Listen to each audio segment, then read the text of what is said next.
La ciencia hindú de la respiración, Yogi Ramacharaka. Sus grandes enseñanzas. Recuerda, oh Arjuna, que si el ignorante actúa por el interés de la recompensa, el sabio debe trabajar por el bien de la humanidad y no por apego a los bienes temporales. No sientas agrado ni desagrado por los objetos de los sentidos, porque tanto el apego como la aversión que nacen del deseo son obstáculos en el sendero, y el sabio evita introducir estos enemigos en su campo. Un yogi debe ser capaz de obtener la supraconciencia y permanecer en ella, sin importarle las múltiples distracciones que jamás faltan en esta, sea el zumbido de los insectos, sea la luz penetrante del día. El testimonio de los sentidos debe ser ignorado. El sonido y la vista se abren entonces hacia mundos más bellos que los perdidos del Edén. Los consejos que se brindan en este libro datan de finales del siglo XIX y principios del siglo XX, época en la que vivió el autor. Capítulo 1. Prólogo. Las ideas que Occidente se ha formado acerca de los yogis, su filosofía y sus prácticas suelen ser equivocadas. A ello han contribuido las pintorescas narraciones acerca de faquires y mendigos que supuestamente pululan en los caminos y ciudades de la India, llamándose a sí mismos yogis. Pero el yogi típico no es un sucio fanático o un hindú ignorante que se sienta en postura fija hasta la osificación de su cuerpo, o que levanta los brazos y permanece luego en esta posición toda su vida, o que cierra el puño y lo mantiene cerrado hasta lograr que las uñas traspasen la palma de la mano. Existe gente así, tal vez, pero su pretensión al título de yogi le parece al yogi verdadero tan ridícula como al rector de la Universidad de Harvard la pretensión al título de doctor en cirugía por parte de un vendedor de placebos. Podemos afirmar, hoy existe una ciencia yogi perfectamente definida que fue formándose por la experiencia que se transmitió durante siglos de maestros a discípulos, desde que en tiempos remotos existieron en la India y otros países de Oriente hombres que consagraron su tiempo y atención al desarrollo físico, mental y espiritual del hombre. A estas investigaciones y enseñanzas se aplicó finalmente el término sánscrito yu, que significa unir. De esta misma raíz procede la palabra española yugo, de significado homologable. Si bien las relaciones con la etimología son varias, es de destacar que el yogi se sujeta en su esfuerzo por regir el cuerpo y la mente, y ese esfuerzo dirigido y disciplinado se conoce como yoga, que posee elementos físicos y espirituales interrelacionados. La ciencia de la respiración tiene muchos puntos de contacto con el yoga, y aunque se ocupa principalmente en desarrollar el cuerpo físico, también involucra el campo de desenvolvimiento espiritual. Los yogis hindúes siempre le dedicaron cuidado a esto, porque respirar era fundamental para la obtención de sus fines. Si bien varios escritores occidentales han mencionado algunos elementos de las enseñanzas yogis, creemos que le estaba reservado al autor de este trabajo el dar a Occidente en forma simple y clara los principios fundamentales de la ciencia de la respiración y algunos de los ejercicios y métodos preferidos por los grandes maestros yogis. En esta obra se intentará hacer referencia a la cosmovisión occidental, que en muchos aspectos complementa la visión oriental, y se abordarán los conceptos en lenguaje corriente, evitando los términos sánscritos que confunden a la mayoría de los lectores occidentales. En la primera parte de esta obra nos centraremos en el aspecto físico de la ciencia de la respiración, luego en los aspectos psíquicos, mentales y espirituales. Se nos perdonará el sentirnos orgullosos de haber resumido tanta enseñanza yogi en tan pocas páginas, sin necesidad de emplear palabras y expresiones incomprensibles, y aunque tememos que algunos consideren por sencilla la obra poco digna de atención y vayan por otros senderos en busca de algo misterioso e incomprensible, sabemos que contrariamente a lo que suele pensarse, aspectos fundamentales del pensamiento de Oriente son fácilmente comprensibles, de gran profundidad y a la vez prácticos. Capítulo 2. Respirar es vivir. La vida depende del acto de respirar.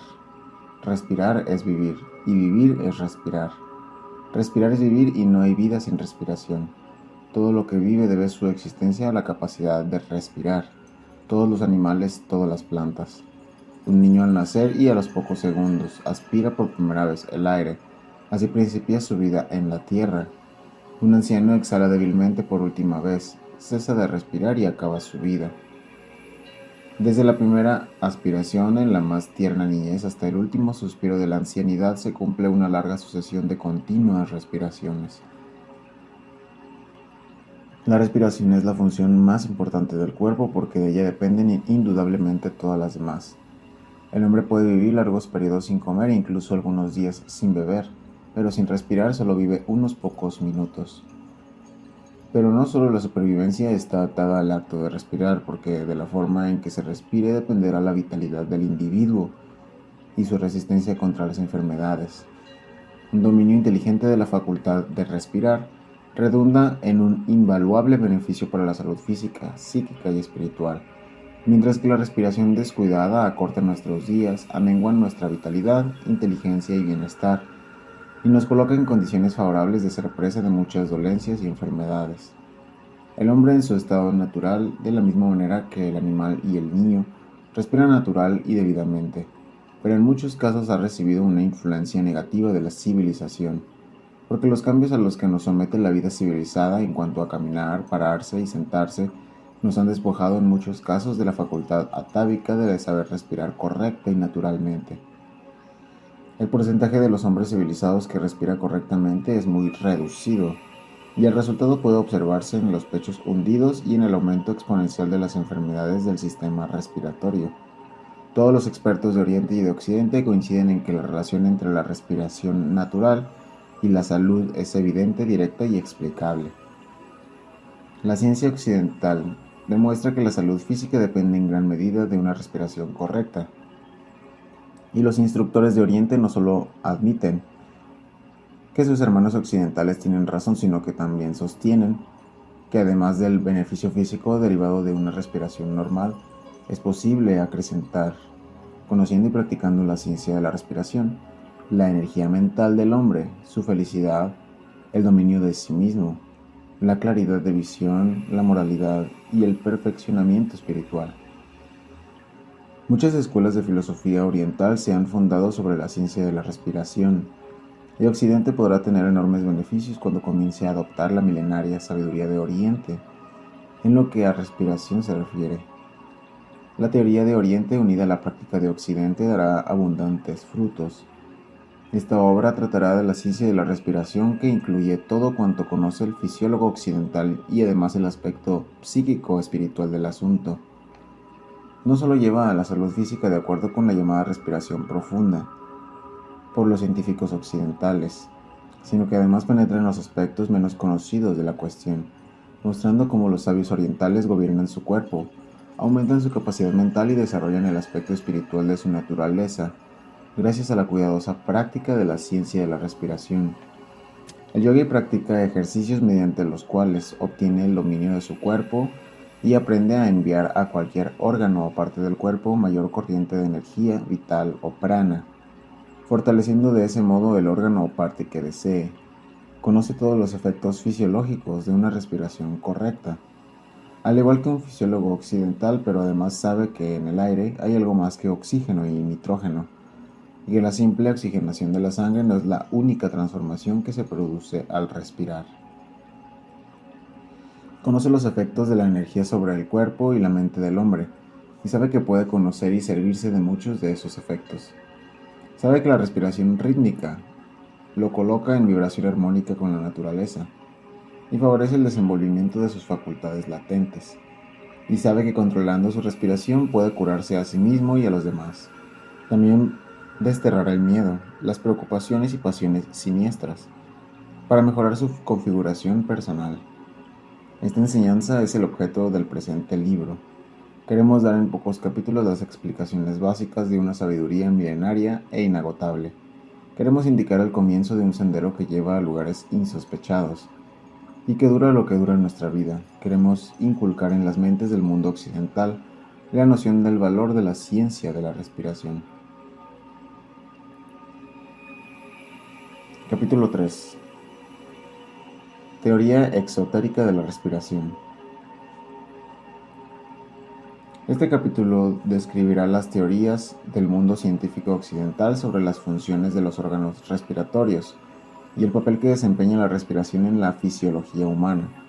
Luego, en los siguientes capítulos, presentaremos las teorías adicionales y los hechos comprobados por las investigaciones de la escuela oriental. El oriental acepta los resultados que arroja la ciencia occidental y agrega muchos conocimientos que los occidentales no aceptan por ahora, pero que a su debido tiempo descubrirán y presentarán al mundo como una verdad esencial. Daremos ahora una descripción somera de los órganos de la respiración. Los órganos de la respiración son los pulmones y los conductos de aire a que ellos guían. Los pulmones son dos y ocupan la cámara pleural del tórax, uno a cada lado de la línea media. Están separados uno del otro por el corazón, los vasos sanguíneos mayores y los tubos conductores de aire. Cada pulmón está libre en todas direcciones, salvo en la raíz, formada principalmente por los bronquios, arterias y venas que conectan los pulmones con la tráquea y el corazón. Los pulmones están conformados por un tejido muy elástico, lo que les da una textura esponjosa. Están cubiertos por una fina y resistente envoltura llamada pleura, una de cuyas paredes se adhiere estrechamente al pulmón y la otra a la cara interna del pecho. Su función es agregar un fluido que permite a los lados internos resbalar suavemente uno sobre otro en el acto de respirar. Los conductos de aire son el interior de la nariz, la faringe, la laringe, la tráquea y los bronquios. Cuando respiramos, el aire entra por la nariz, donde se calienta al ponerse en contacto con la membrana mucosa. Después de pasar por la faringe y la laringe, entran a la tráquea. La tráquea se divide luego en numerosos tubos, llamados bronquios, que a su vez se subdividen y terminan en nuevas diminutas subdivisiones de pequeños espacios de aire. Cada pulmón cuenta con millones de estas pequeñas celdas de aire. Se ha calculado que si las células de aire de los pulmones se extendieran contiguamente, cubrirían una superficie de más de 2000 metros cuadrados. El aire entra en los pulmones debido a la acción del diafragma, músculo que se extiende a través del tronco y separa la cavidad torácica de la abdominal. El diafragma funciona en cierto sentido de manera tan automática como el corazón, pero puede convertirse en un músculo semi-voluntario por el esfuerzo de la voluntad. Cuando se dilata, aumenta la capacidad del pecho y pulmones, haciendo que baje consecuentemente la presión atmosférica interna de los pulmones y el aire del exterior se precipita entonces en el vacío así formado, llenando los pulmones. Cuando cesa la dilatación, el pecho y los pulmones se contraen, aumenta la presión atmosférica interna de los pulmones y sale el aire. Este mecanismo de entrada y salida de aire se realiza por oxigenar al organismo, en el que cumple un rol fundamental la sangre. La sangre es impelida por el bombeo del corazón a lo largo de las arterias, hasta los capilares, que las distribuyen por todas las partes del cuerpo. Después por las venas regresa al corazón, que la envía a los pulmones, para que se oxigene y pase luego al sistema arterial. La sangre arterial es de color rojo brillante y tiene cualidades y propiedades vitales. La sangre de las venas es de color más azulado y con menos brillo, pues regresa cargada con los desechos del organismo. Parte como un arroyo fresco de las montañas y vuelve como un turbio desagüe, dirigiéndose a la aurícula derecha del corazón. De la aurícula, la corriente de sangre pasa a través de una abertura al ventrículo derecho del corazón, que a su vez la envía a los pulmones. Allí los vasos capilares la distribuyen por las celdas de aire, donde la impura corriente de sangre se reparte en los millones de delicadas células de aire de los pulmones. Al inspirar, el oxígeno del aire se pone en contacto con la sangre impura por medio de los vasos capilares, que están constituidos de modo tal que sus paredes son lo bastante gruesas para que la sangre no pueda atravesarlas, y suficientemente delgadas para permitir que sí penetre el oxígeno. Cuando éste entra en contacto con la sangre, la provee de oxígeno y pone en libertad el anhídrido carbónico generado por los desechos y la materia venenosa que ha recogido de todas las partes del cuerpo. La sangre entonces purificada y oxigenada vuelve otra vez al corazón, roja, oscura y brillante, cargada de propiedades y cualidades vitales. Al llegar a la aurícula izquierda pasa al ventrículo izquierdo, de donde sale nuevamente para circular por las arterias y distribuir el oxígeno a todos los sectores del organismo. Cada 24 horas pasan por los capilares de los pulmones alrededor de 17.000 litros de sangre, cuyos corpúsculos van en simple fila y exponen sus lados al oxígeno del aire. La sangre arterial bien expuesta al aire contiene alrededor de 25% de oxígeno libre. Verdaderamente se siente uno invadido por el asombro y la admiración ante la maravilla infinita de la naturaleza. Es claro que si no llega a los pulmones suficiente cantidad de aire puro, la corriente impura de sangre venosa, no puede ser purificada, y el cuerpo queda impuro y desvitalizado. Es claro también que sin inspirar la cantidad necesaria de aire, la sangre no puede continuar su obra, y el cuerpo desnutrido cae enfermo y permanece en un estado de fragilísima salud. Aun cuando no es causa de una enfermedad determinada, la mala respiración puede advertirse en una pobre complexión, mientras que la respiración correcta y por consiguiente la normal circulación determinan una complexión robusta, brillante y llena de vitalidad. Si la sangre no se purifica completamente por el proceso regenerador de los pulmones, vuelve a las arterias sin haberse purificado, es decir, sin que se hayan eliminado las impurezas que tomó en su viaje de regreso. Si estas impurezas retornan al sistema, se manifestarán en alguna forma de enfermedad, de la sangre u otra cualquiera, resultante del funcionamiento anormal de algún órgano insuficientemente nutrido. Cuando la sangre está debidamente expuesta al aire en los pulmones, sus impurezas se eliminan y la sangre toma oxígeno que luego lleva a todas las partes del cuerpo. La sangre, como hemos visto, a través de los vasos capilares llega a cada célula, tejido, músculo y órgano, y los vigoriza y fortalece, reemplazando las células y tejidos gastados por nuevos materiales que la naturaleza transforma para su uso. Conviene además recordar que el cuerpo entero recibe nutrición del alimento asimilado. Por lo tanto, si la asimilación es imperfecta, la nutrición será siempre incompleta y se debilitará el organismo. Y debido a que la función digestiva depende materialmente de cierta oxigenación del alimento, lo cual solo es posible cuando el oxígeno entra en contacto con el alimento, no es extraño que los pulmones débiles se encuentren con tanta frecuencia a la par de las malas digestiones. Cada partícula de alimento o bebida debe oxigenarse para que pueda ceder sus características nutritivas y para que los desechos del organismo tengan las condiciones necesarias para su eliminación del sistema. Es claro, una cantidad insuficiente de oxígeno significa nutrición, eliminación y salud imperfectas. Quienes respiran bien tienen muchas menos posibilidades de resfriarse que quienes respiran inadecuadamente, y generalmente poseen gran abundancia de sangre bien oxigenada, lo que les permite resistir los cambios de temperatura. Además de los importantes procesos ya mencionados, el acto de la respiración ejercita los órganos y los músculos internos. Los autores occidentales sobre la materia no suelen detenerse en este hecho, aunque lo conocen, mientras que los orientales lo aprecian debidamente. En una respiración incompleta no todas las células de los pulmones entran en funcionamiento, y así se pierde parte de la capacidad pulmonar, sufriendo el sistema en proporción a la falta de oxigenación. Los animales en su estado nativo respiran naturalmente, y es indudable que el hombre también lo ha hecho de la misma manera. Pero el modo de vida adoptado por el hombre civilizado lo aparta de la respiración natural. Por ello debemos reencontrar la forma de respirar conforme al designio de la naturaleza.